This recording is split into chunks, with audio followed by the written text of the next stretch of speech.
हमारे पास, and that is martial law. Means martial means अस्करी, मतलब फौजी। ठीक है, we can simply say that military rule. ठीक है, या military power. Is it clear? यहां तक के बच्चों मुझे बताओ, समझ आ गया? मार्शल लॉ का मतलब भूलोगे तो नहीं, इट्स मार्शल नॉट मार्शल। ठीक है, तो अब मार्शल लॉ हो जाता है। सर मार्शल लॉ क्या होता है? देखो, मार्शल लॉ की सिंपलेस्ट मीनिंग ये है कि when your civilian government can not manage state matters और can not handle emergency in the country, then invite military to deal. ठीक है, देखो भाई, फॉर एग्जाम्पल अगर कोई ऐसी सिचुएशन है, अल्लाह ना करे कि कंट्री में बहुत क्योस क्रिएट हुआ है, मारपीट चल रही है, जलाओ घिराव चल रहा है, लोग नहीं मान रहे हैं, गवर्नमेंट टोटली फेल हो चुकी है लॉ इन्फोर्समेंट करने में, उस सिचुएशन में फिर मिलिट्री को काम दिया जाता है। देन मिलिट्री कम इन पावर। फिर होता ये बेटा कि सर आपके जो पॉलिटिशियंस होते हैं, जो आपके प्राइम मिनिस्टर होते हैं, उसकी पावर निल हो जाती है, और सारी की सारी पावर आती है one man power that comes under the military. और मिलिट्री के जो चीफ होंगे, जो चीफ ऑफ आर्मी स्टाफ होंगे, वो बन जाएंगे the ruler of the Pakistan. This is called the martial law. तो भाई इस्कंदर मिर्जा साहब ने ये पावर दे दी किसको? किसको दे दी पावर भाई? जल्दी से बताओ, क्या नेम बोला था मैं? कौन मुझे बताएगा? अभी मैंने किसके बारे में इतनी लंबी चौड़ी बातें बताई थी? जो है वो अपना इस्कंदर मिर्जा का दोस्त जो था। जल्दी जल्दी से बताओ भाई, चैट बॉक्स खाली है यार, क्या हो गया? अयूब खान, ये चीज। तो भाई इस्कंदर मिर्जा साहब ने क्या किया? इस्कंदर मिर्जा साहब ने पावर ट्रांसफर की अयूब खान साहब को, और अयूब खान साहब से कहा कि भाई ये सारे मैटर्स को देखो और काम डाउन करो इस सिचुएशन को। अयूब खान ने कहा भाई देखो, पूरी पावर दोगे ना फिर मैं इंटरफेयर करूंगा, आधी अधूरी पावर नहीं चाहिए, पूरी पावर चाहिए, फिर मैं इंटरफेयर करूंगा। उन्होंने कहा पूरी पावर लो, जाओ। अयूब खान ने जैसे ही बेटा पावर संभाली, what he did, he exiled the Iskander Mirza after some time. क्या कर दिया भाई? मार्शल लॉ उन्होंने इम्पोज करवाया। अयूब खान साहब पावर में आए। अयूब खान साहब ने इस्कंदर मिर्जा को ही एग्जाइल कर दिया, मुल्क से निकाल दिया बेटा। ठीक है, क्योंकि अयूब खान साहब का एक मानना था। क्या मानना था? अयूब खान साहब ये कहते थे कि these politicians, these political parties do not have any concern with the development of the country. ये पॉलिटिशियन, ये पॉलिटिकल पार्टी, ये सिर्फ टाइम वेस्ट करती हैं, इनका पाकिस्तान की डेवलपमेंट से कोई ताल्लुक नहीं है, ये लोग अपने लिए काम करते हैं। ठीक है, सारी बातें ठीक है। अब इस्कंदर मिर्जा, अयूब खान को ऐसा लगता था कि इस्कंदर मिर्जा अब अयूब के खिलाफ कोई कॉन्स्पिरेसी हैच कर सकते हैं उनकी पावर को गिराने के लिए। और भी फैक्टर्स हो सकते हैं, but we do not need to go in too much depth. समझ रहे हो ना मेरी बात को? तो अब होता क्या है बेटा, इस्कंदर मिर्जा साहब को एग्जाइल कर दिया जाता है, निकाल दिया जाता है। सर ये कहाँ जाते हैं बेटा? ये यूके चले जाते हैं, और अपनी जिंदगी के आखिरी टाइम इन्होंने यूके के एक छोटे से स्मॉल फ्लैट के अंदर गुजारे हैं, according to the book Pakistan at the helm written by Tilak Devasher. एक हिंदू राइटर है, बुक यहाँ पर मेरे पास रखी है, Pakistan at the helm, HELM। उसके अंदर वो कोट करता है तिलक देवाशेर के, the governor general of Pakistan and the president of Pakistan Iskander Mirza spent his last days in a very small flat of UK, where he died. When his body was willing to take back to the Pakistan, क्योंकि उनको यहाँ दफनाना था, तो अयूब खान साहब ने वो भी मना कर दिया। अयूब खान ने कहा नो, इस्कंदर मिर्जा की बॉडी यहाँ पर दफनाई नहीं जाएगी। तो फिर सर कहाँ गई बॉडी? बेटा इस्कंदर मिर्जा साहब की बॉडी ईरान के अंदर दफना दी गई है। ठीक है। Sir how he can exile him, wasn't he a Pakistani citizen? बिल्कुल पाकिस्तानी सिटीजन थे बेटा, लेकिन यू नो दैट कि the power was in the control of Ayub Khan, he was the ruler, he was the master. ठीक है, तो ही एग्जाइल्ड हिम, सिंपल। तो भाई यहां पर आपके पास इस्कंदर मिर्जा साहब का टेन्योर हो गया है खत्म। क्या हो गया बच्चा आप लोग के पास? इस्कंदर मिर्जा साहब का टेन्योर खत्म हो गया है बेटा। डन? Is it clear? मुझे बताओ, समझ आया कि नहीं आया इस्कंदर मिर्जा का टाइम पीरियड? जल्दी से बताओ, यस और नो। शाबाश भाई।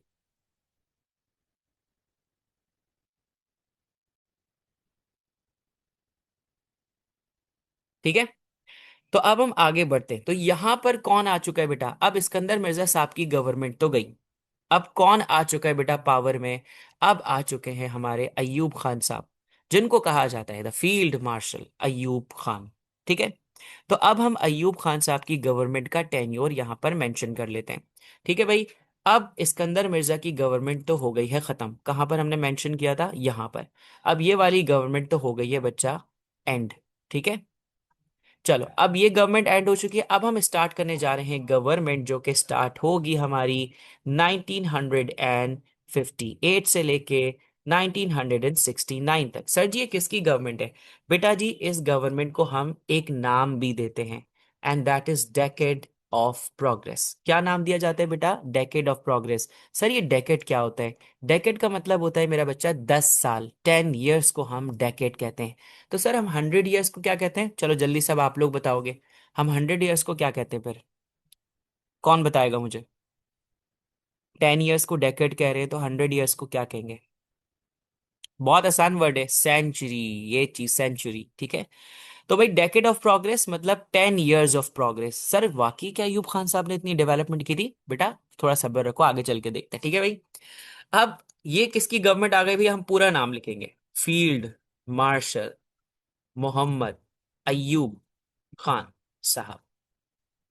ठीक है, हमने पूरा नाम लिख दिया, फील्ड मार्शल मोहम्मद अयूब खान साहब। और ये गवर्नमेंट आ गई है 1958 टिल 1969। ठीक है भाई, इज इट क्लियर? चलो, चलो अब यहां पर आ चुके हैं भाई अयूब खान साहब। देखो देखो, सबसे पहले तो हमारा ये क्वेश्चन बनता है कि सर वाई अयूब खान केम इन पावर? वाई अयूब खान केम इन पावर? सर जी ये कितने मार्क्स का क्वेश्चन आता है? बेटा जी ये 7 मार्क का क्वेश्चन आता है। तो सर अयूब खान साहब को वाकई ये बताएं कि क्यों पावर में आए। देखो सबसे पहला रीजन क्या है, इस्कंदर मिर्जा इनवाइटेड हिम। ठीक है, पहला रीजन क्या मैं बता रहा हूं तुम लोगों को, इस्कंदर मिर्जा इनवाइटेड हिम। क्योंकि देखो अयूब खान ने by force martial law implement नहीं किया था, गवर्नमेंट को टेक ओवर नहीं किया था, कोई को प्लान नहीं किया था। सर ये क्या वर्ड बोल दिया आपने? को? व्हाट इज दिस को? COUP लिखते हैं इसको, लेकिन पढ़ते हैं इसको को का मतलब होता है किसी गवर्नमेंट को गिरा देना बाय फोर्स। ठीक है, अयूब खान ने कोई को तो प्लान नहीं किया था। He was properly invited by general Iskander Mirza. लेकिन सर क्यों इस्कंदर मिर्जा ने क्यों इनवाइट किया? बेटा देखो there were so many reasons. Number one, political situation was unstable. ठीक है, चलो मैं आपके सामने लिखता जाता हूँ, आंसर्स तो मैं लिख के आपको दे दूंगा, इसकी तो टेंशन नहीं है। He was invited by Iskander Mirza. क्यों? To manage political situation of the country. ठीक है भाई, पहला रीजन तो ये आ गया। अब मैं आपको थोड़ा डिटेल में बता रहा हूँ, समझते जाना है बेटा। उस टाइम पे देखो politics was totally unstable, prime minister change हुए जा रहे थे बार बार बार बार, आपको पता है अभी हमने देखा। साथ ही साथ बेटा मिर्जा साहब को ये भी लगता था कि उनकी पावर दिन ब दिन कम होती जा रही है, लोग उनको नहीं पसंद करेंगे, लोग उनको सपोर्ट भी नहीं करेंगे क्योंकि जो वो काम कर रहे हैं। और लोग क्या बेटा, उनको तो पॉलिटिशियंस भी सपोर्ट नहीं करेंगे, because what he was doing, he was keep removing removing the politicians prime ministers. तो बेटा उनकी जो पॉलिटिकल सपोर्ट है अब वो भी खत्म हो जाएगी। साथ ही साथ बेटा he wanted army to support to control the situation. वो चाहते थे, क्योंकि मैं खुद एक रिटायर्ड जनरल हूं, तो मुझे आर्मी सपोर्ट करे इस पॉलिटिकल सिचुएशन को कंट्रोल करने के लिए। पहला रीजन समझ आ गया? That's why Iskander Mirza trusted Ayub Khan and transfer power to him and invited him. That was the first reason बेटा। डन। चलो अब इसके बाद देखो, होता यह है कि उस टाइम पर जो पॉलिटिशियंस थे वो भी डिवाइडेड थे, वो भी यूनाइटेड नहीं थे। चलो हमने अभी तो सिकंदर मिर्जा की बात देखी ना कि what he was doing with the politicians, लेकिन अगर हम पॉलिटिशियंस को भी देखें बेटा, तो क्या पॉलिटिशियंस यूनाइटेड थे? No. Assemblies were weak, parties were divided, no unity among the political party, no political strongness. ठीक है, कुछ भी नहीं था। तो अयूब खान को ये एक स्ट्रांग एक्सक्यूज भी मिल गया था कि politicians totally failed in managing the state affairs. मैंने आपको ये बात बताई थी ना कि अयूब खान का पर्सनली क्या मानना था। वो ये समझते थे कि भाई these politicians, they do not have concern with the development of the country, ये फेल हो गए हैं, इनसे मैनेज नहीं होता, only army can fix the country. Ayub Khan का मानना ये था। अच्छा, मैं तुम्हें एक और बात बताता चलूं। According to Ayub Khan, he he believes that Pakistan need a strong leader जो पाकिस्तान को ठीक कर सके। और वो स्ट्रॉन्ग लीडर कौन है? अयूब खान ने कहा वो स्ट्रॉन्ग लीडर मैं हूं, जिसको पाकिस्तान की बहुत जरूरत है, पाकिस्तान को जिसकी बहुत जरूरत है, और वो पाकिस्तान को मैनेज कर सकता है, डील कर सकता है, मतलब प्रॉपर तरीके से। और अयूब खान ने कहा वो मैं हूं। ठीक है, तो दूसरा रीजन ये आ गया। ठीक है भाई, क्या रीजन था दूसरा? Second reason was political uncertainty. ठीक है, मतलब politicians fail to manage state affairs. ठीक है भाई, ये वाली बात हमने लिख दी, ये अयूब खान को एक्सक्यूज मिल गया। ठीक हो गया जी। अब इसके बाद सर तीसरा रीजन कौन सा हो सकता है? तीसरा रीजन ये हो सकता है कि देखो अयूब खान ऑलरेडी एक बहुत ज्यादा इन्फ्लुएंस रखते थे, एक बहुत हैवी इम्पैक्ट रखते थे एज एन आर्मी चीफ। मेरा बच्चा देखो, हम बाकी कंट्रीज के साथ कंपैरिजन नहीं कर सकते हैं। अगर आप पाकिस्तान की पॉलिटिक्स को डिस्कस कर रहे हो और आप मुझे एग्जाम्पल देंगे यूके की, कनाडा की, ऑस्ट्रेलिया की और अमेरिका की, तो बेटा क्या कंपैरिजन है? देखो, ये वो कंट्रीज है जहां पर डेमोक्रेसी बड़ी स्ट्रांग है और यहाँ का प्रेसिडेंट और प्राइम मिनिस्टर्स की बहुत वर्थ है। लेकिन देखो, हमें एक बात माननी पड़ेगी कि पाकिस्तान के अंदर मिलिट्री का एक बहुत स्ट्रांग, एक कह सकते हैं हम, पार्ट है पाकिस्तान में। डेवलपमेंट ले लो, लॉ एंड ऑर्डर ले लो, इसके अंदर आर्मी का एक स्ट्रांग शेयर है। और आर्मी काफी हद तक मैनेज कर रही है चीजों को और डेवलपमेंट भी की है। अब आप देख लो, उठा के अयूब खान के टाइम पे डेवलपमेंट हुई है। मंगला तरबेला डैम बड़े बड़े आपके पास बने हैं, डेकेड ऑफ प्रोग्रेस आई है। तो दूसरी तरफ अगर हम देखें तो पॉलिटिशियंस के टाइम पे हमारे पास इतनी डेवलपमेंट नहीं भी आई है, जो कि आर्मी ने की अपने टाइम पीरियड पे। ठीक है भाई, तो अब हम यहाँ पर कह सकते हैं कि भाई अयूब खान का एक ऑलरेडी बड़ा स्ट्रांग इन्फ्लुएंस था। ठीक है, साथ ही साथ हम ये कह सकते हैं, देखो, पावरफुल मिलिट्री ऑफिसर थे। ठीक है, गवर्नमेंट को डील करना चाहते थे। ठीक है, तो हम ये कह सकते हैं कि तीसरी बात कह सकते हैं, strong influence of Ayub as army chief.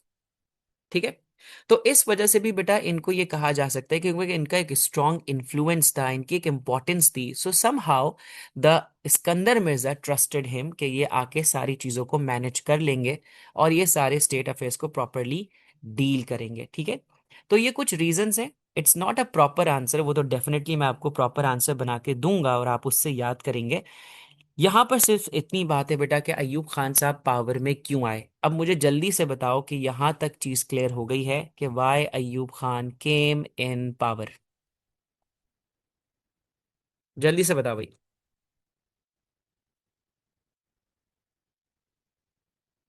Done. सबका आंसर आ जाए बेटा, क्योंकि ये चीजें ऐसी हैं जो प्रॉब्लमेटिक हैं बच्चा। तो जल्दी जल्दी से मुझे बताओ। ठीक है, अच्छा जी। अब अयूब खान साहब के बारे में थोड़ी सी बातें हम लिख लेते हैं, क्योंकि अयूब खान के टॉपिक के ऊपर 4 मार्क का क्वेश्चन भी आता है। तो सर अयूब खान साहब कौन थे? अच्छा, हम आज की क्लास में सिर्फ इतना ही करेंगे, बाकी इनकी डिटेल्स पढ़ेंगे। सर अयूब खान साहब के बारे में हम क्या जानते हैं? देखो भाई, अयूब खान के बारे में अगर हम अर्ली लाइफ उठा के देखें, he was born on in 1907। कब बॉर्न हुए बेटा? इनके बारे में कुछ इंपॉर्टेंट बातें। He was on born in 1907। ठीक है, बॉर्न इन 1907। ठीक है, इसके बाद हम ये कह सकते हैं कि उनका नेटिव एरिया कौन सा था। देखो, उनका नेटिव एरिया केपीके का एरिया है, खैबर पख्तूनख्वा का, और उसका नाम है रेहाना विलेज। ठीक है, क्या है बेटा? हरीपुर के करीब है। कहाँ पर बिलोंग करते हैं बेटा? Rehana village, near Haripur. और कहाँ का पार्ट है बेटा? पाकिस्तानी केपीके का। ठीक है जी। इसके अलावा हम ये कह सकते हैं कि बेटा अब उन्होंने अपना अर्ली लाइफ जहाँ से स्टार्ट की, तो उनका जो ज़्यादातर चाइल्डहुड है वो अपने नेटिव विलेज के अंदर ही गुजरा है। ठीक है, क्योंकि ये फार्मिंग वगैरह भी हेल्प करते थे, फार्मिंग सीखते भी थे। ठीक है, और आपको पता है कि एक विलेज की लाइफ कैसी होती है, वहां पर जब आप रहते हो तो अपने बड़ों से चीजें सीखते रहते हो, ट्रेडिशनल तरीके सीखते हो, पश्तून उनसे ताल्लुक था, इनका पश्तो लैंग्वेज से ताल्लुक था, ठीक है। अब इसके बाद अगर हम इनकी अर्ली एजुकेशन को स्टार्ट बात करें तो he started is early education from Haripur, ठीक है। चलो भाई आगे बढ़ते हैं, यहां पर लिख लो बेटा, क्या कहा हमने, started his early education from native village, जहां पर ही रहते थे, नेटिव विलेज, आप हरिपुर भी कह सकते हो, या चलो ये कह दो कि फ्रॉम हरिपुर, क्योंकि हरिपुर के करीब है ना गांव, तो हरिपुर से, ठीक है। Letter on higher education from Aligarh university, remember sir Syed Ahmad Khan वाला टॉपिक, अलीगढ़ यूनिवर्सिटी से, अच्छा भाई इसको सही कर देते हैं, अलीगढ़ यूनिवर्सिटी से इन्होंने हायर एजुकेशन की। और फिर क्या किया बेटा इन्होंने, after higher education from Aligarh university बेटा, Ayub Khan join the Royal Military Academy Sandhurst, England के अंदर, ठीक है। कहाँ ज्वाइन की बेटा, आफ्टर दैट ही ज्वाइंट, क्या चीज, रॉयल मिलिट्री एकेडमी, ठीक है, सैंडहर्स्ट। यह यहाँ पर कहाँ पर है बेटा, ये इंग्लैंड में है, कहाँ पर है, इंग्लैंड में। बड़ी फेमस और बड़ी स्ट्रांग रॉयल मिलिट्री एकेडमी है, रॉयल आ गया ना, तो ब्रिटेन की एकेडमी है बेटा ये, लंदन की, इंग्लैंड की, ठीक है। अब इसके बाद होता यह है बेटा कि वो 1928 या 1929 के करीब पास आउट होते हैं और सेकंड लेफ्टिनेंट बनते हैं, जो कि आर्मी का पहला ऑफिसर्स की, अगर आप लॉन्ग कोर्स के लिए जाएंगे तो सेकंड लेफ्टिनेंट की फर्स्ट पोस्ट होती है जब आप ग्रेजुएट होंगे। इसके बाद देखो हम और डिटेल में भी जा सकते हैं, जैसे इन्होंने वर्ल्ड वॉर 2 के अंदर सर्व किया, इनको मेजर का रैंक मिला, क्योंकि ब्रिटिश आर्मी के अंदर रहे ना ये लोग बेटा, तो इन्होंने ज्यादा सर्व किया ब्रिटिश आर्मी में, तभी इनको हायर रैंक्स मिले हैं, ठीक है। मेजर का रैंक इनको वर्ल्ड वॉर 2 में मिल गया था, इन्होंने वर्ल्ड वॉर 2 लड़ी है, ब्रिटिशर्स के साइड से लड़ी है, ठीक है। नॉर्थ वेस्ट फ्रंटियर प्रोविंस के अंदर भी इनकी डिप्लॉयमेंट रही है, ठीक है। और साथ ही साथ कहते हैं कि कुछ बड़े सीनियर ऑफिसर्स में इनका नाम शामिल था when the Pakistan got independence, तो फिर ये पाकिस्तान की साइड से बेटा ऑफिशियली आर्मी के अंदर आ गए, राइट। तो ये कुछ चीजें बेटा अयूब खान साहब से रिलेटेड, तो अभी हमें इतना ही समझना इनके लिए बहुत जरूरी है। फिर आपको पता है कि बेटा अगर आप आगे लिखना चाहें, he became he became the chief martial law administrator of Pakistan in 1958, ठीक है, ये वाली बात आप कर सकते हो, done. Field marshal Ayub Khan के ऊपर बेटा एक 14 मार्क का क्वेश्चन आता है, एक नहीं बल्कि दो क्वेश्चंस आते हैं, जिसमें से आज हम एक 14 मार्क के क्वेश्चन को डील करेंगे। कौन कौन से क्वेश्चंस आते हैं भाई, एक तो आपके सामने क्वेश्चन लिखा है that is related to the domestic policies या डोमेस्टिक रिफॉर्म्स, ठीक है। एक क्वेश्चन इनके डोमेस्टिक रिफॉर्म से रिलेटेड आता है और एक इनकी फॉरेन पॉलिसी से रिलेट आता है, ठीक है। तो डोमेस्टिक रिफॉर्म वाला क्वेश्चन कुछ इस तरह से होता है भाई कि agricultural reforms were the most important of Ayub Khan's domestic policies, do you agree और disagree, give reasons for your answer, कि क्या भाई अयूब खान की जो एग्रीकल्चरल रिफॉर्म्स थे, क्या वही सबसे ज्यादा इंपॉर्टेंट थे, या सबसे ज्यादा प्रोग्रेसिंग थे, या सबसे अच्छे डोमेस्टिक रिफॉर्म्स थे, how far you agree, explain your answer. You know that कि this is an analytical question, जब भी इस तरह का कोई क्वेश्चन आता है तो हम एग्जामिनर की स्टेटमेंट जो होती है, वो फैक्टर जिसको क्वेश्चन में लिखा गया होता है, जैसे एग्रीकल्चरल रिफॉर्म, तो अब हमें इसको लाजमी लाजमी लाजमी बताना होता है। अगर हम इसको स्किप करेंगे तो हमारा क्वेश्चन कभी भी फुल मार्क्स ले ही नहीं सकता है, ठीक है। तो अब चल के देखते हैं कि क्या अयूब खान ने सिर्फ एग्रीकल्चरल रिफॉर्म्स प्रेजेंट किए थे या there were some more reforms. तो भाई ये हमने चार रिफॉर्म्स को यहां पर हाईलाइट कर लिया, ठीक है। First we are having agricultural reforms, number two we are having industrial reforms, number three political reforms, and number four बेटा सोशल रिफॉर्म्स, ठीक है। So these four reforms which we are going to study. तो भाई agriculture, industrial, political और social, अब हम एक एक चीज को बहुत डिटेल में और बहुत ध्यान से समझेंगे बेटा। कोई भी चीज ऐसी होगी जो प्रॉब्लमेटिक है आप मुझसे फौरन ही पूछ लीजिएगा,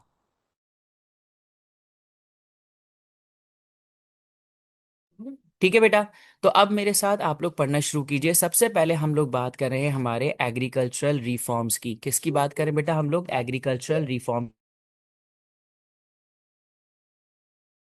ठीक है बेटा, तो अब जरा इसमें देखते हैं कि क्या क्या हमारे पास लिखा हुआ है बेटा। एग्रीकल्चरल रिफॉर्म्स में we are having the first thing, land reforms, no farm to be smaller than 12.5 acres, land ceiling not larger than 500 acres of irrigated and 1000 acres of unirrigated land holding। Sir सबसे पहले ये बताइए कि अयूब खान ने agricultural reforms present ही क्यों किए, है ना। इसका रीजन क्या है? The first reason is this बेटा, कि he wanted to increase the agricultural production in Pakistan. क्या चाहते थे बेटा वो? एग्रीकल्चरल प्रोडक्शन चाहते थे, एग्रीकल्चर सेक्टर को ग्रो करवाना चाहते थे। सर नंबर टू रीजन ये है कि he wanted to control the influence of zamindar. You know that कि पंजाब में, यू नो दैट कि सिंध में जमींदारों का एक स्ट्रांग होल्ड होता है, जागीरदारों का एक स्ट्रांग होल्ड होता है जमीनों पे। तो अब अयूब खान साहब उस फ्यूडल इफेक्ट को, उस जमींदारी जागीरदारी सिस्टम को हल्का करना चाहते थे, मतलब कंट्रोल में लाना चाहते थे। डन, ये दो रीजंस थे, that's why Ayub Khan presented the agriculture reform. Sir अब ये बात बताइए कि अयूब खान ने लिमिट कर दी लैंड्स, तो इसका क्या मतलब है? और ये इरिगेटेड और अनइरिगेटेड लैंड का मतलब क्या होता है? चलो भाई जल्दी से लिख लेते हैं कि अयूब खान साहब ने एक बात सिंपल कह दी। हम लिख रहे हैं एग्रीकल्चरल रिफॉर्म्स, ठीक है। इसमें अयूब खान साहब ने कहा पहली बात कि जो इरिगेटेड लैंड है वो रखने की कितनी इजाजत है बेटा, और साथ ही साथ जो अनइरिगेटेड लैंड है वो हम कितनी रख सकते हैं। सर हमें ये बात समझ नहीं आ रही कि इरिगेटेड लैंड और अनइरिगेटेड लैंड किसको कहते हैं। इरिगेटेड लैंड उसको कहा जाता है land which receive which receives proper water supply through irrigation methods. ये वो लैंड होती हैं बेटा जो काफी फर्टाइल लैंड होती हैं, क्योंकि इसको कंटिन्यूअसली वाटर मिलता रहा होता है। अब चाहे ट्यूबवेल के थ्रू का हो, पर्शियन व्हील के थ्रू का हो, कैनाल्स के थ्रू का हो, डैम के थ्रू का हो, मतलब ये वो जमीनें हैं जो फर्टाइल जमीनें हैं बहुत ज्यादा। ठीक है, तो सर अनइरिगेटेड कौन सी हैं? बट बच्चे unirrigated land which rely only over rainfalls. ठीक है भाई, ये बच्चा वो लैंड होती है जो अपने वाटर के लिए सिर्फ और सिर्फ रेन पे रिलाई कर रही होती है, मतलब ये इनफर्टाइल, ड्राई, ठीक है, और बैरन टाइप की लैंड्स होती हैं। ठीक है, मतलब इतनी ज्यादा प्रोडक्टिव नहीं होती। तो अब अयूब खान साहब ने इन्हीं को ही कंट्रोल करने के लिए कहा, और क्या कहा भाई कि जो इरिगेटेड लैंड है वो 500 एकर्स रखी जा सकती हैं। ठीक है, इरिगेटेड कितनी रखने की इजाजत थी बेटा? 500 एकर्स। और अनइरिगेटेड कितने रखने की इजाजत थी बेटा? 1000 एकर्स। ठीक है भाई, डन हो गया। नो फार्म ओनर, नो जमींदार can hold the land more than this amount. कोई भी जमींदार इससे ज्यादा अमाउंट ऑफ लैंड नहीं रख सकता। सर अगर वो रख ले तो क्या होगा बेटा? सिंपल बात है, सिंपल बात है। अगर किसी ने भी इससे ज्यादा अमाउंट ऑफ लैंड को रखा तो वो ऑटोमेटिकली गवर्नमेंट के कब्जे में आ जाएगी। क्या गवर्नमेंट सर उस जमींदार को पैसे देगी? नो बेटा, एक फूटी कौड़ी नहीं देगी, एक पाई नहीं देगी। गवर्नमेंट टेक ओवर करेगी बेटा, अपने कब्जे में ले लेगी, और उस फार्मर को दोबारा नहीं मिलेगी वो जमीन। ठीक है, simply it will come under the government control. ठीक है भाई, अब कोई प्रॉब्लम नहीं होगी। Come to the another thing, Ayub Khan ने अब एग्रीकल्चर को भाई सिर्फ मॉडर्न, अयूब खान ने सिर्फ एग्रीकल्चर को इंक्रीज नहीं करना था बल्कि मॉडर्नाइज भी करना था। तो क्या किया सर उन्होंने? बेटा he introduced HYV seeds, genetically modified seeds, जिसको हम GM सीड्स कहते हैं, वो उन्होंने इसकी अवेलेबिलिटी को कॉमन किया in the rural areas. Moreover बेटा उन्होंने mechanisation, chemical fertilisers, insecticides and pesticides को भी काफ़ी ज़्यादा कॉमन उनकी अवेलेबिलिटी करवाई रूरल एरिया में। मोरोवर सर उन्होंने क्या किया बच्चे? उन्होंने एग्रीकल्चर के को प्रमोट करने के लिए, एग्रीकल्चर को इंक्रीज करने के लिए उनके टाइम पर there were some also chemical fertiliser industries which were constructed in Punjab. ये भी उन्होंने किया बेटा। सर उन्होंने और क्या किया बेटा? और उन्होंने ये किया कि उनके टाइम पे हमारा वारसक डैम, तरबेला डैम, इसके ऊपर हमारा काम स्टार्ट हुआ। Many new canals were built, dams constructed, water channels were built. तो उन्होंने इतना ज़्यादा, इतना हैवी काम किया एग्रीकल्चर के ऊपर। तो सर इन्होंने जब इतना काम किया तो फिर हम इसको क्या कह सकते हैं बेटा? हम इसको मेरा बच्चा अयूब खान की ग्रीन रेवोल्यूशन कहते हैं। ये बात याद रखनी है, ठीक है। Green revolution. अगर आपसे पूछ लिया जाए कि व्हाट वाज ग्रीन रेवोल्यूशन, तो टेंशन में आने की जरूरत नहीं है कि हमने तो पढ़ा ही नहीं है। ग्रीन रेवोल्यूशन अयूब खान के एग्रीकल्चरल रिफॉर्म्स को कहते हैं। अब सवाल आता है कि was these reforms successful or not? क्या ये रिफॉर्म्स इतने सक्सेसफुल थे भी सर के, या नहीं थे, या क्या था? देखो, मैं कहता हूं कि these were partially successful and partially not successful.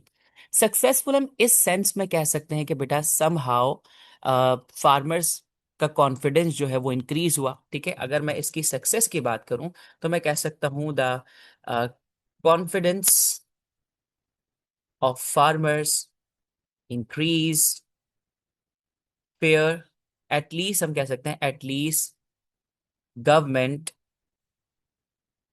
decided to distribute the land fairly। साथ ही साथ हम ये कह सकते हैं plus challenge to the power and authority of zamindar. कहीं ना कहीं जमींदारों को भैया ये बात पता लगी कि हमारी पावर भी हमसे ली जा सकती है, हमारी भी अकाउंटेबिलिटी हो सकती है, हम पे भी चेक एंड बैलेंस रखा जा सकता है, हम लोग जो है वो लॉ से बियॉन्ड लोग नहीं है, ठीक है। तो ये एक समाव सक्सेसफुल थी। लेकिन सर अभी आपने कहा कि ये पार्शल थी, तो इसका अनसक्सेस क्या है? ऐसा क्या हुआ सर कि इतने अच्छे रिफॉर्म्स अयूब खान साहब के वो सक्सेसफुल नहीं रहे? अब मेरा बच्चा ध्यान से समझना है। क्या समझना है? अयूब खान साहब ने ये सारे काम तो किए, लेकिन अयूब खान साहब के इन सारे कामों के बीच में जमींदारों ने एक इलीगल तरीके से अपनी लैंड को बचाने के तरीके निकाल लिए। सर उन्होंने क्या किया? उन्होंने मेरे बच्चा ये किया कि large landlords kept most of the land. उन्होंने अपने पास ही रखी बेटा। कैसे अपने पास रखी बेटा? उन्होंने अपने ही खानदान वालों के नाम पर ट्रांसफर करनी शुरू कर दी, जिसको हम कहते हैं फेक ट्रांसफर्स, ठीक है। लिख लेंगे हम लोग, फेक ट्रांसफर्स। किसके ऊपर बेटा? अपने रिलेटिव्स के नाम पे ट्रांसफर कर दी, अपने सर्वेंट्स के नाम पे ट्रांसफर कर दी, अपने अपने अपने टेनेंट्स के नाम पे ट्रांसफर कर दी। मतलब उनके जो किराएदार थे, उनकी जमीनों पे काम करते थे, अब उनके नाम पे ट्रांसफर कर दी। फॉर एग्जाम्पल भाई, फॉर एग्जाम्पल हम एक एग्जाम्पल लेते हैं भाई यहाँ पर अब्दुल्ला की। अब्दुल्ला के पास एक फार्म था जो कि 1500 एकर्स का था।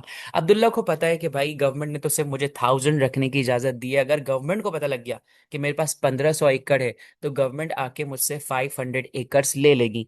अब्दुल्ला ने फौरन क्या किया बेटा? वो जो एडिशनल 500 एकर्स की लैंड थी उसको अपने भाई के नाम पे ट्रांसफर कर दिया, अपनी सिस्टर के नाम पे ट्रांसफर कर दिया, अपने दोस्त के नाम पे ट्रांसफर कर दिया, अपने नेबर के नाम पे ट्रांसफर कर दिया।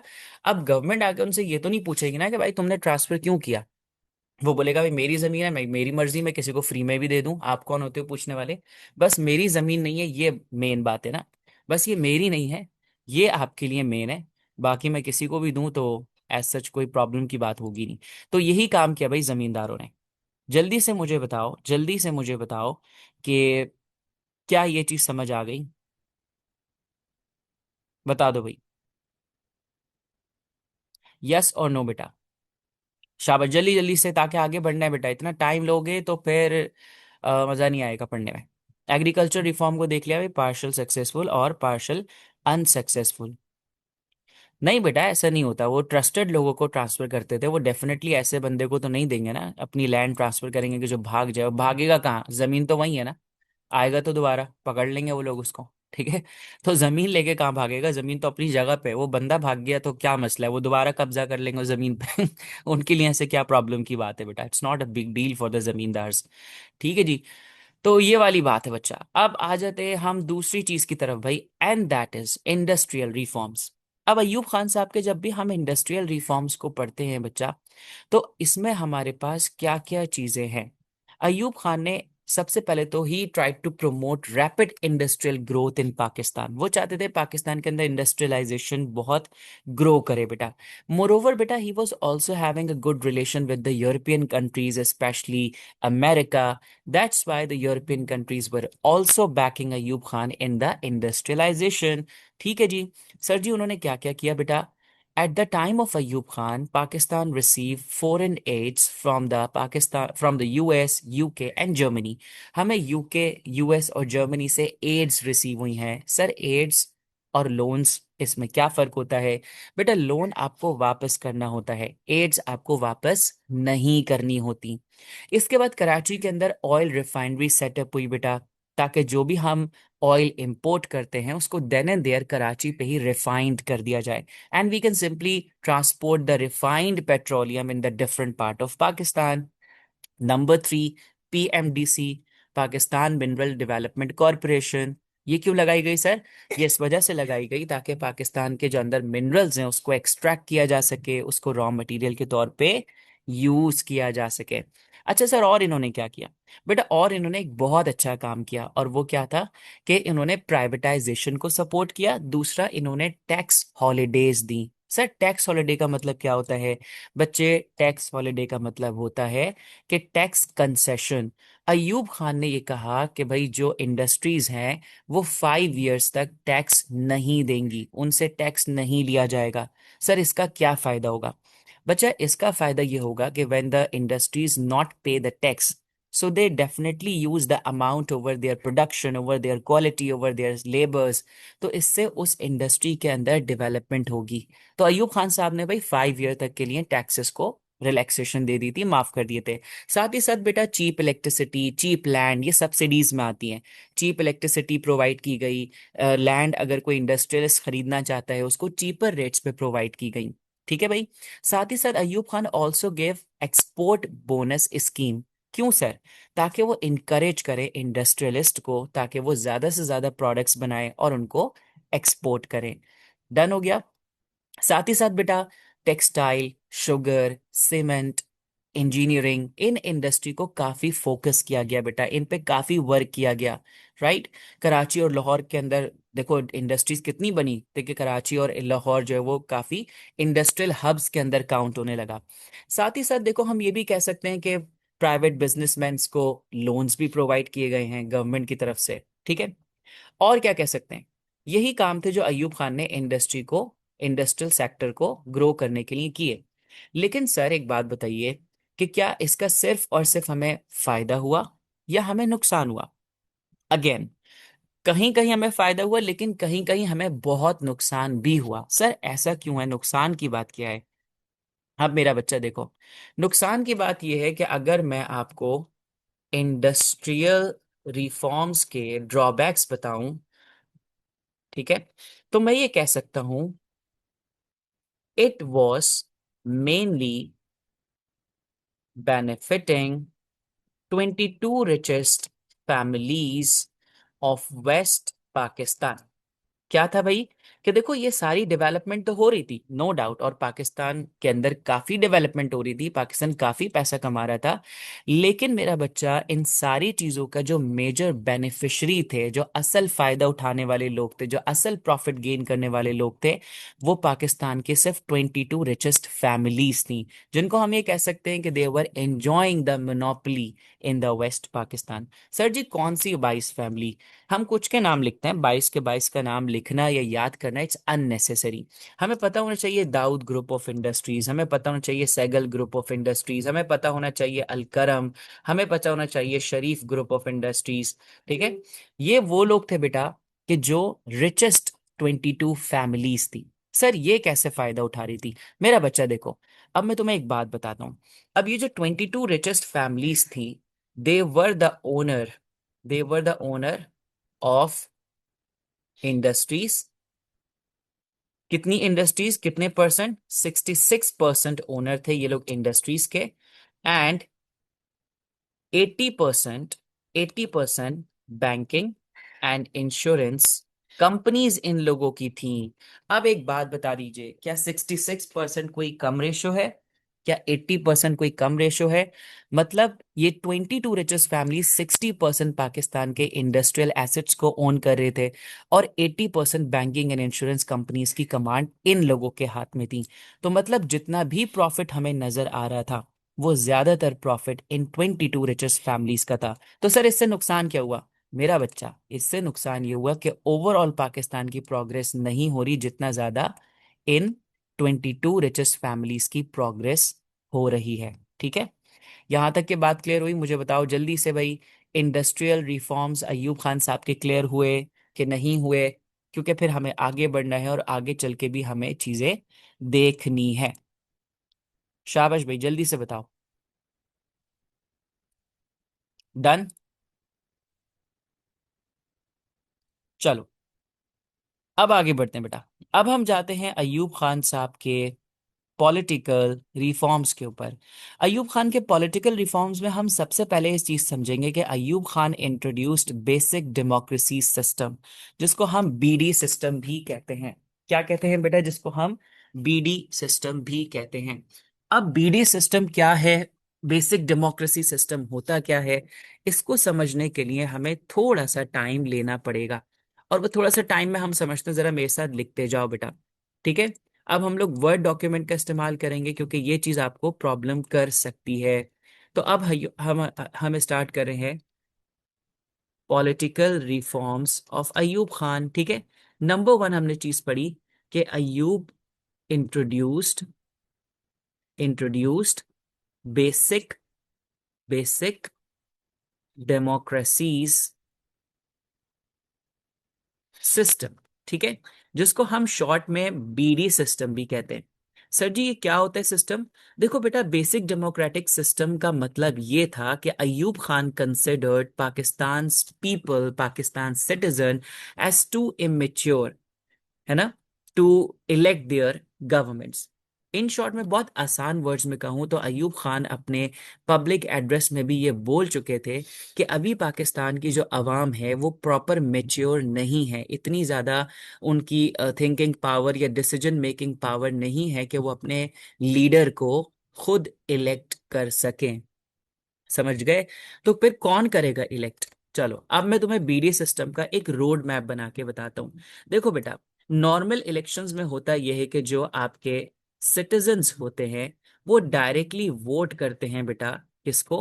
वो डायरेक्टली वोट करते हैं अपने पसंदीदा रिप्रेजेंटेटिव को। क्या बनाने के लिए? उसको प्राइम मिनिस्टर बनाने के लिए।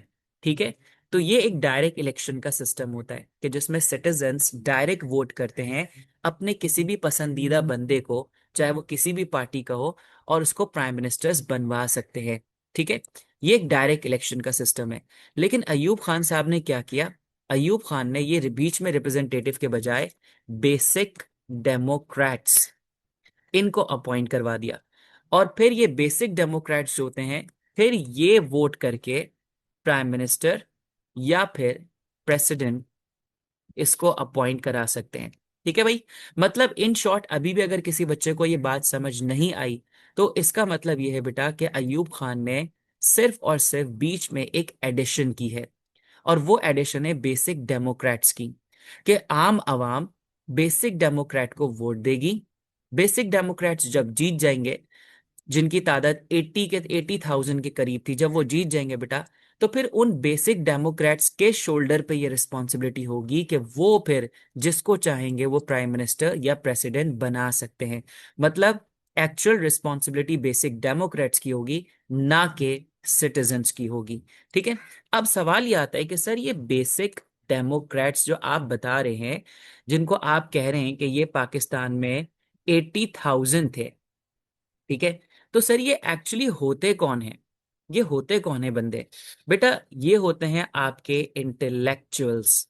ठीक है, कौन होते हैं? ये आपकी सोसाइटी के इंटेलेक्चुअल्स होते हैं, काबिल तरीन लोग होते हैं। ये आपके सोसाइटी के टीचर्स हो सकते हैं, ये आपके एरिया के लैंडलॉर्ड्स हो सकते हैं, या फिर आपकी हाई इन्फ्लुएंशियल पर्सनालिटीज हो सकती हैं। ठीक है, ये लोग ही बनते हैं बेसिक डेमोक्रेट्स। अब सर क्या कोई स्पेसिफिक क्राइटेरिया था बेसिक डेमोक्रेट्स बनने का, या कोई भी बन सकता था? देखो मेरा बच्चा, बेसिक डेमोक्रेट कोई भी बन सकता था, लेकिन उसके लिए शर्त है। पहली शर्त यह है कि बेटा वो पढ़ा लिखा होना चाहिए। नंबर टू, दूसरा वो सेंसिबल होना चाहिए, उसका दिमागी तवाज़ुन ठीक होना चाहिए। नंबर थ्री बेटा, कि वो किसी भी क्राइम में एविक्ट ना हो या इन्वॉल्व ना हो, उसके खिलाफ कोई क्राइम रिकॉर्ड ना हो, कि वो चोरी चकारी में या करप्शन में इन्वॉल्व ना हो, वो बन सकता है। और चौथी बात, कि उसकी अच्छी एक रेपुटेशन हो। ये नहीं कि चलो वो किसी क्राइम में इन्वॉल्व नहीं है लेकिन लोग उसको पसंद नहीं करते, वो ऐसी झूठ बोलने वाला आदमी है, 2 नंबर आदमी है, उसको लोग पसंद नहीं करते। उसकी रेपुटेशन भी अच्छी हो, हेल्दी आदमी हो, क्राइम वगैरह में इन्वॉल्व ना हो, और पढ़ा लिखा हो। बस यही चीजें, अमीर हो गरीब हो, ये सब चीजें नहीं देखी जाती। मतलब इन शॉर्ट के कोई भी बेसिक डेमोक्रेट्स बन सकता था। तो मुझे जल्दी से एक बात बताओ, कि अभी तुम्हें सिर्फ और सिर्फ बेसिक डेमोक्रेटिक सिस्टम और डेमोक्रेट्स के बारे में पता लग गया कि ये कौन लोग हैं बेटा? जल्दी जल्दी से बताओ, क्योंकि ये चीज प्रॉब्लम करेगी। मैं चाह रहा हूं कि मैं इसको बहुत वीआईपी तरीके से कवर कर दूं। चलो भाई, अब मैं तुम्हें बताता हूं कि अयूब खान ने इन सब बेसिक डेमोक्रेट्स को बहुत अलग अलग लेवल पे डिवाइड किया था। अब देखो, बहुत सारे डेमोक्रेट्स हैं ना बेटा, तो अब इनको अयूब खान ने 4 डिफरेंट स्टेजेस पे डिवाइड किया था, जिसको हम कहते हैं अयूब खान का 4 टीयर सिस्टम। क्या कहा जाता है? 4 टीयर सिस्टम। अब अयूब खान ने 4 टीयर सिस्टम कैसे बनाया था? सबसे ग्राउंड लेवल पे अयूब खान ने बनाया था बेटा यूनियन काउंसिल, सबसे लोवेस्ट लेवल पे। क्या था बेटा? हमारा यूनियन काउंसिल। इससे ऊपर हमारे पास जो चीज आती है वो होती है तहसील काउंसिल या थाना काउंसिल। ठीक है। अब देखो, ये डिवीजन हो रही है, ये जो इतने सारे डेमोक्रेट्स हैं ना बेटा, इनको अलग अलग स्टेजेस पे अयूब खान डिवाइड करेंगे और इनकी अलग अलग रिस्पॉन्सिबिलिटी होगी। इससे ऊपर आता है बच्चा हमारा डिस्ट्रिक्ट काउंसिल। ठीक है। और फोर्थ नंबर पे बच्चों हमारे पास आ जाता है डिविजनल काउंसिल। ठीक है भाई, चलो लिख लो अपने पास, डिविजनल काउंसिल। अभी टेंशन नहीं लेनी कि ये सारी चीजें क्या हैं और ये क्या करती हैं, मैं समझाता हूँ। ठीक है। 4 टीयर सिस्टम आ गया, union council, tehsil council, district council, divisional council. ठीक है भाई, डन हो गया। अब सर, ये जो हमारा यूनियन काउंसिल है, इसके लोग कौन होंगे? ठीक है, इसके लोग कौन होंगे? भाई इसके लोग होंगे बेसिक डेमोक्रेट्स। कौन होंगे इसमें? इसमें होंगे हमारे बेसिक डेमोक्रेट्स। एक्चुअली यहां पर हमारे बेसिक डेमोक्रेट्स होते हैं। ठीक है भाई। और ये होता क्या है sir? A group of village. ठीक है। ये कौन से एरिया पे होगा? चलो इसके बारे में हम लिख लेते हैं ऐसे, एक एक करके। यहाँ पर कौन कौन मेंबर्स होंगे? यहाँ के मेंबर्स कहलाते हैं आपके बेसिक डेमोक्रेट्स, जो बहुत लोएस्ट लेवल होता है। ठीक है। ये हमने लिख लिया मेंबर्स बेसिक डेमोक्रेट्स। चलो डन हो गया। अब इसको थोड़ा सा गैप दे देते हैं ताकि हमें कोई प्रॉब्लम ना हो। यूनियन काउंसिल की हम बात करें तो बेसिक डेमोक्रेट्स आ गए यहाँ के मेंबर्स। ठीक है भाई। अब इसका एरिया क्या होता है बेटा? ये कितने एरिया तक का होता है यूनियन काउंसिल? एक स्मॉल विलेज। ठीक है। एक स्मॉल विलेज कह दो, बल्कि ग्रुप ऑफ विलेजेस कहना ज्यादा बेटर होगा। Group of villages. बहुत सारे गांव को मिलाएं तो एक हमारा यूनियन काउंसिल बनता है। ठीक है, बस दो दो बातें लिखेंगे, ज्यादा चीज नहीं। अब हम देखते हैं कि भाई ये जो यूनियन काउंसिल था, इसके अंदर जो डेमोक्रेट्स थे उनकी क्या रिस्पॉन्सिबिलिटी थी। देखो, उनकी कोई बहुत मैसिव पावर्स नहीं थी। उनका काम ये था कि स्मॉल प्रॉब्लम्स को डील करना, मेंटेनेंस ऑफ द रोड। ठीक है। चलो भाई, क्या क्या रिस्पॉन्सिबिलिटी थी? रिस्पॉन्सिबिलिटीज, रिस्पॉन्सिबिलिटीज में ये थी बेटा कि solve small matters, maintain local roads, record keeping of population. ठीक है। वहां जो गांव देहात में लोग रह रहे हैं उनके बारे में इंफॉर्मेशन रखना, रिकॉर्ड कीपिंग करना कि कितने लोग रह रहे हैं बेटा। ठीक है। Help in local police matter, या फिर recommend people for zakat and aid. ये छोटे छोटे काम जो होते हैं ना, ये सारे वो लोग करते थे बेटा। ठीक है। ऑल स्मॉल वर्क्स हमने कह दिया बेटा। डन। तो ये यूनियन काउंसिल का काम था। डन हो गया बेटा। अब आपको इतना डिटेल में नहीं पढ़ना, लेकिन मैं कुछ चीजें बता रहा हूं ताकि आपको कोई भी कंफ्यूजन नहीं हो। इसके बाद हम थाना काउंसिल पे जाते हैं या तहसील काउंसिल पे जाते हैं, जो उससे एक बड़ा लेवल था बेटा। तो इसके अंदर हमारे पास कौन कौन लोग होते हैं बेटा? Elected from the union council. अब इसके अंदर लोग आते हैं elected from the union council. Union council में से भी जिन लोगों को इलेक्ट किया जाएगा, वो आपके पास इससे बड़े लेवल थाना काउंसिल में आएंगे। ठीक है भाई।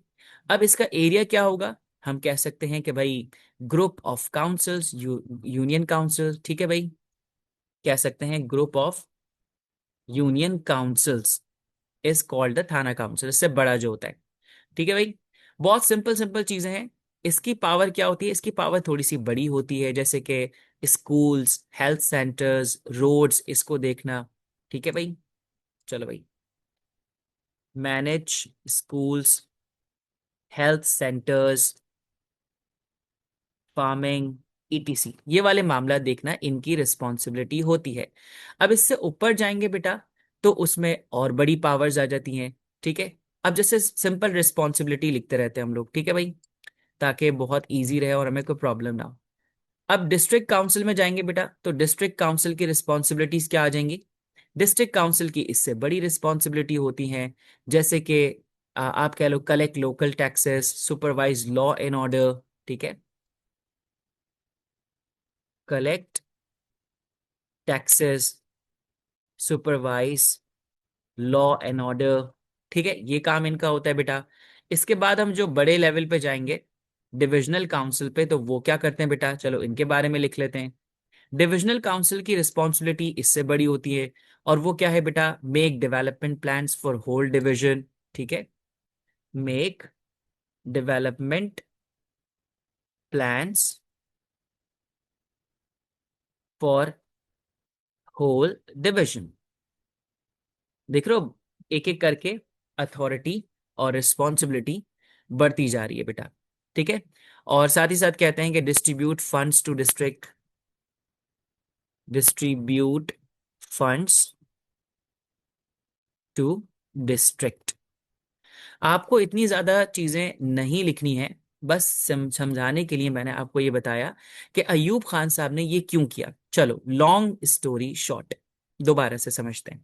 अयूब खान साहब ने पॉलिटिकल रिप्रेजेंटेशन इंक्रीज करने के लिए और ग्राउंड लेवल तक, बहुत ग्राउंड लेवल तक पॉलिटिकल रिप्रेजेंटेशन को इंक्रीज करने के लिए ये कुछ काम किए।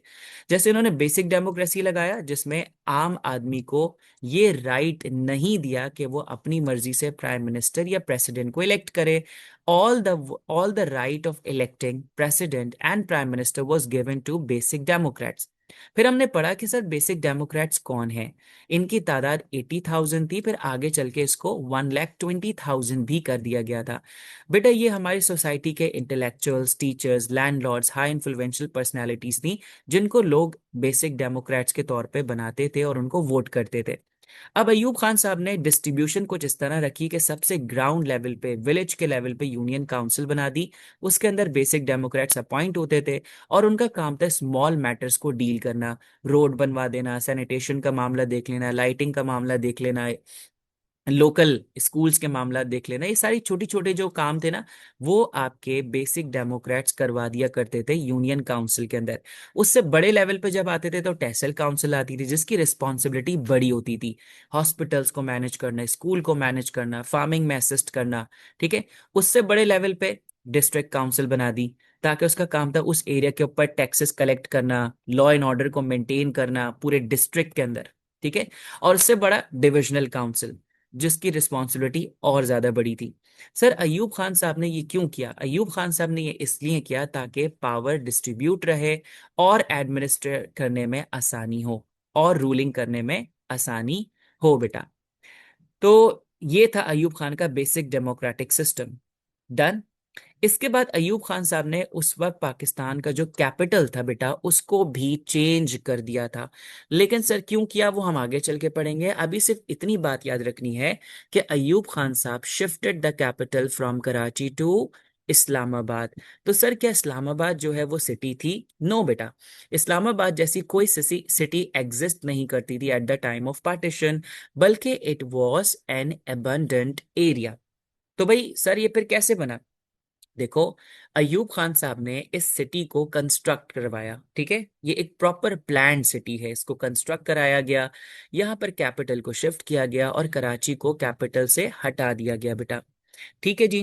तो ये अयूब खान साहब के पॉलिटिकल रिफॉर्म्स थे, वो सारी चीजें जो उन्होंने पॉलिटिकली की हैं बेटा। ठीक है। Sir Ayub rule also known as decade of development, right? जी बेटा, मैंने ये शुरू में ही बताया था और प्रीवियस लेक्चर में बताया था कि अयूब खान का जो एरा है वो डेकेड ऑफ प्रोग्रेस कहा जाता है। डेकेड ऑफ प्रोग्रेस का मतलब होता है कि प्रोग्रेस के 10 साल। ठीक है, प्रोग्रेस के 10 साल बेटा। डन। अच्छा जी, अब इसके बाद मेरा बच्चा हम जाते हैं 1962 कॉन्स्टिट्यूशन ऑफ पाकिस्तान पे। Ayub Khan sahab gave another constitution to Pakistan. कि कौन सा बेटा इससे पहले था? इससे पहले हमारा 1956 का कॉन्स्टिट्यूशन था। ठीक है, अयूब खान साहब ने पाकिस्तान को एक और कॉन्स्टिट्यूशन दिया एंड द 1956 कॉन्स्टिट्यूशन वाज एब्रिगेटेड, खत्म हो गया था। अयूब खान ने बेटा प्रेसिडेंशियल फॉर्म ऑफ गवर्नमेंट रखी और प्रेसिडेंट को सारी की सारी पावर्स दे दी। और फिर अयूब खान साहब ने ये भी किया साथ साथ कि प्राइम मिनिस्टर को कोई भी रिमूव नहीं, सॉरी, प्रेसिडेंट को कोई भी रिमूव नहीं कर सकता। इट्स मीन दैट कि Ayub Khan when he became the president of Pakistan he was holding the enormous power. सबसे मैसिव पावर अयूब खान ने अपने हाथ में रखी और ये चीज भी कर दी कि भाई कोई भी बंदा, कोई भी पार्टी या parliament house president of Pakistan को निकाल नहीं सकती। ठीक है, साथ ही साथ बेटा इन्होंने वन हाउस पार्लियामेंट रखी जिसको हम यूनी कैमरल कहते हैं। साथ ही साथ बेटा उन्होंने ये चीज मेक श्योर की कि नेशनल असेंबली सारे के सारे लॉज उस वक्त आगे बढ़ा सकती है, प्रेजेंट कर सकती है, फॉरवर्ड कर सकती है जब प्रेसिडेंट के अप्रूवल होंगे। इट्स मीन दैट हर एक जो लॉ बनाया जाएगा उस पे प्रेसिडेंट ऑफ पाकिस्तान के अप्रूवल जब तक नहीं होंगे तो वो इम्प्लीमेंट नहीं हो सकता, वो पास नहीं हो सकता। इसके साथ साथ अयूब खान ने कहा कि भाई if president is from West Pakistan the speaker of National Assembly to be from East Pakistan. Sir ji, ये नेशनल असेंबली का स्पीकर कौन होता है? ये कौन से स्पीकर की बात हो रही है? आप लोगों ने टीवी पे देखा होगा जो नेशनल असेंबली का सेशन हो रहा होता है उसमें सारे पॉलिटिशियंस बैठे हुए होते हैं और एक बंदा ऊपर बैठा होता है और जो लोगों को कह रहा होता है कि भाई अब आपकी बारी है, आप बोले, आपकी बारी है, आप चुप हो जाएं। माइक ऑफ करता है, लोगों के सेशन को कंडक्ट कर रहा होता है। दैट इज द स्पीकर, उसको स्पीकर कहा जाता है। साथ ही साथ अयूब खान ने जो डिफरेंसेस थे ईस्ट और वेस्ट पाकिस्तान के बीच में रिलेटेड टू द लैंग्वेज उसको भी रिजॉल्व करने की कोशिश की और उन्होंने उर्दू और बंगाली दोनों को ही नेशनल लैंग्वेज डिक्लेयर कर दिया बेटा। ठीक हो गया? तो ये अयूब खान साहब ने अपने टाइम पे काम किए हैं बच्चा। साथ ही साथ आप देख लो कि अगर हम अयूब खान के सोशल रिफॉर्म्स की तरफ जाते हैं। ठीक है, अच्छा मुझे पॉलिटिकल रिफॉर्म्स के बारे में बता दो कि अयूब खान साहब ने ठीक किया, मतलब कि अयूब खान साहब ने जो किया वो समझ आ गया आपको? एक चीज बेटा मुझे लगती है कि अभी मुझे और ऐड करनी चाहिए इस 1962 कॉन्स्टिट्यूशन के बाद, and that is Ayub Khan ने पॉलिटिकल चीज में एक चीज और की।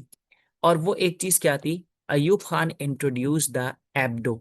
अब ये एब्डो क्या है बेटा? Elective bodies disqualification order. ठीक है, क्या है बेटा? Elective bodies disqualification order. 1959 के अंदर अयूब खान साहब ने एब्डो को इम्प्लीमेंट कर दिया था। सर जी, ये एब्डो क्या कहता है? बेटा एब्डो ने कहा था कि जो भी इलेक्टेड रिप्रेजेंटेटिव्स हैं, जो भी मिनिस्टर्स हैं, जो भी ऑफिशियल्स हैं, उनके ऊपर इंक्वायरी की जाएगी।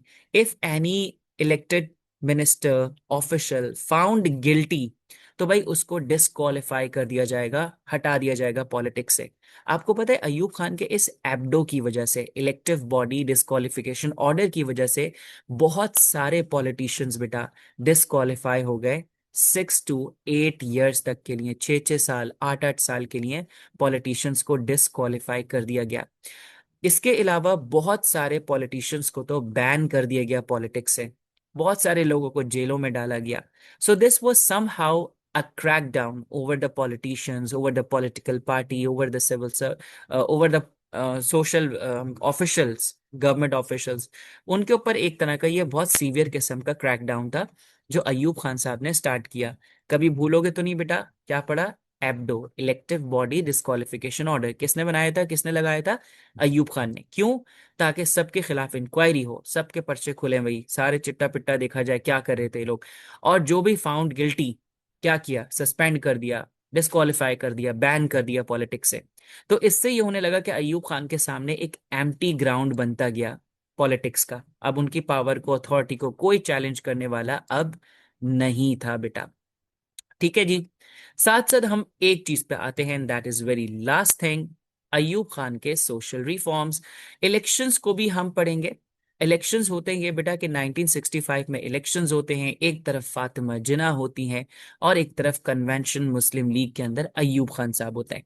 फातिमा जिन्ना काफी पॉपुलर थी, definitely she was the sister of the founder of Pakistan Mohammad Ali जिन्ना।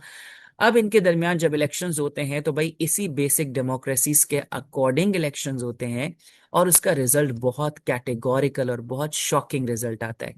फातिमा जिन्ना जिनकी इतनी मैसिव पॉपुलैरिटी होती है, जिनको ईस्ट पाकिस्तान से सपोर्ट भी मिल रही होती है, तब भी she was only successful to secure 36% of vote, while Ayub Khan dominated the election and he won the election against Fatma Jinnah.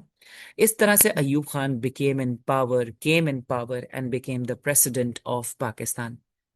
अब होता क्या है बेटा, अब हम सोशल रिफॉर्म्स की जल्दी से बात करते हैं अयूब खान के। अयूब खान साहब ने सबसे पहले तो स्कूल्स ओपन करवाए, उसके अंदर टेक्स्ट बुक्स जो है पब्लिश करवाई, न्यू करिकुलम जो है स्कूल्स के लिए सेट किया गया। More over you know that के the refugees who were coming in Pakistan they were not having the proper places to live. तो अयूब खान साहब ने अब जनरल आजम खान को अपॉइंट किया था ताकि न्यू सेटलमेंट्स कराई जा सकें, रेफ्यूजीज जो है उनको प्रॉपरली सेटल किया जा सके। क्या किया जा सके, रेफ्यूजीज को प्रॉपर सेटल किया जा सके। New housing schemes, new towns, new roads were develop बेटा। ठीक है, इस्लामाबाद को प्रॉपरली कंस्ट्रक्ट करवाया अयूब खान साहब ने। अच्छा, इसके अलावा आप देखो कि फैमिली प्लानिंग प्रोग्राम स्टार्ट हुआ during the time of Ayub Khan, जिसको हम और भी चीजें कहते हैं। जैसे हम देखो, मैं इसको ना एक पूरा फैमिली लॉ ऑर्डिनेंस के तौर पे कहता हूँ। What I am going to explain you बच्चा, बच्चा हम लोग पढ़े हैं फैमिली लॉज ऑर्डिनेंस। ठीक है सर, ये क्या थे फैमिली लॉज ऑर्डिनेंस? बेटा इसमें अयूब खान ने वुमेन्स के राइट को इम्प्रूव किया था। क्या किया था? वुमेन्स के राइट्स को इम्प्रूव किया था, मैरिज में, डाइवोर्स में, इनहेरिटेंस में, इन सारी चीजों में वुमेन्स के स्टेटस को अयूब खान ने इंक्रीज किया था। ठीक है, साथ ही साथ अयूब खान साहब ने कहा था कि registration of marriage is mandatory. ठीक है, जो भी शादी होगी उसकी रजिस्ट्रेशन होनी चाहिए, प्रॉपरली रिकॉर्ड पे आनी चाहिए ये बात। Husband could not remarry without the permission of arbitration council. ठीक है, या मतलब सिंपल ये कह सकते हैं जो काउंसिल उस वक्त की बनाई गई है आपकी गांव देहात की, तो उनकी परमिशन के बगैर भी एक हस्बैंड जो है वो दूसरी शादी नहीं कर सकता। क्या नहीं कर सकता भाई? दूसरी शादी नहीं कर सकता। अयूब खान साहब ने इन सारी चीजों को बड़ा रिस्ट्रिक्ट कर दिया था। ठीक है भाई, मुझे बताओ बेटा सारी चीजें क्लियर हो रही हैं कि नहीं हो रही हैं? चलो, अच्छा जी, क्या कहा सर ने? चलो मैं दोबारा से एक दफा कह देता हूं, अब जरा समझो। अभी सर आपको क्या समझा रहे थे, मैं थोड़ा सा वर्ड डॉक्यूमेंट का इस्तेमाल भी कर लेता हूँ, कुछ चीजें मैं आप लोग को एडिशनल पढ़ाता जा रहा हूँ। जैसे देखो, social problem sorry social reforms एक तो। अब इसमें सबसे पहले देखो, हमने वो वाली बातें की कि स्कूल्स बन गए, टेक्स्ट बुक्स पब्लिश हो गई, तो बड़ी कॉमन कॉमन चीजें। फिर हमने देखा कि भाई अयूब खान साहब ने रेफ्यूजीज को भी सेटल करवाया, न्यू रोड्स वगैरह, न्यू इसको हाउसिंग सोसाइटीज बनवा के। लेकिन अभी हमने एक चीज पढ़ी, और वो चीज क्या है मेरा बच्चा? वो थी हमारी, कौन सी चीज थी? Family laws ordinance. कौन सी है बेटा? Family laws ordinance. चलो भाई लिख लो अपने पास, फैमिली लॉज ऑर्डिनेंस। ठीक है, अब ये क्या कहता था बेटा? फैमिली लॉ ऑर्डिनेंस को मैं एक बार और रिपीट कर दूं। फैमिली लॉ ऑर्डिनेंस ने वुमेन्स के राइट को इंक्रीज कर दिया था, उनके स्टेटस को इंक्रीज कर दिया था, उनकी वैल्यू को इंक्रीज कर दिया था। साथ ही साथ अयूब खान ने कहा कि भाई हर एक जो मैरिज होगी वो रजिस्टर होगी प्रॉपरली, काउंसिल के पास रजिस्टर होगी, गवर्नमेंट के रिकॉर्ड पे होनी चाहिए। ठीक है, या काउंसिल के रिकॉर्ड पे होनी चाहिए। साथ ही साथ उन्होंने ये भी कह दिया बेटा कि कोई भी बंदा without the permission of local committee, जिसको हमने आर्बिट्रेशन काउंसिल कहा, मैंने शायद इसको आर्बिट्री कह दिया था, it's arbitration council. Arbitration council क्या है बेटा? एक लोकल कमेटी है, ठीक है, जिसको गवर्नमेंट ऑफ पाकिस्तान ने बनाया था। बता दूं, लिखवा दूं? चलो लिख लो। एक क्या चीज फॉर्म कर रही है? आर्बिट्रेशन। ठीक है, काउंसिल। अब ये क्या है बेटा? It's a local committee formed by government of Pakistan. क्यों भाई? To solve family to solve family issues. Simple सी बात है बेटा कि फैमिली इश्यूज को या फैमिली डिस्प्यूट्स को सॉल्व करने के लिए बनाई गई। इसके बाद देखो polygamy permission. What is polygamy? Polygamy का मतलब होता है एक से ज्यादा शादी करना। भाई देखो, if a man wants to marry again he must get approval from this council. अब ये चीजें थोड़ी सी अय्यूब खान ने एडिशनल कर दी। पॉलीगैमी, पॉलीगैमी का मतलब होता है दूसरी शादी करना या एक से ज्यादा शादी करना। मतलब if a man wants to marry again, ठीक है, must take permission from council. Council से परमिशन लेनी पड़ेगी, हालांकि ऐसा तो कुछ भी नहीं है बेटा, ठीक है, लेकिन उन्होंने कहा कि लेनी पड़ेगी। साथ ही साथ मेंटेनेंस इशू आ गया, money support for wife and children. अगर वो शादी दूसरी करता है तो उसको एक वाइफ को, अपनी पहली वाली वाइफ को प्रॉपर पैसा वगैरह देना पड़ेगा, उनके बच्चों का ख्याल रखना पड़ेगा, ठीक है। साथ ही साथ रिकंसाइलेशन भी हम कह सकते हैं कि भाई trying to settle husband wife dispute और डाइवोर्स वगैरह से रिलेटेड जितने भी मैटर्स हैं उनको सॉल्व कराना, उनको सेटल डाउन कराना, ये सारा आर्बिट्रेशन काउंसिल का जो है वो काम था बेटा, ठीक है। इतना ज्यादा अब हम डिटेल में नहीं जाते हैं, ये सारे काम अय्यूब खान साहब ने किए थे।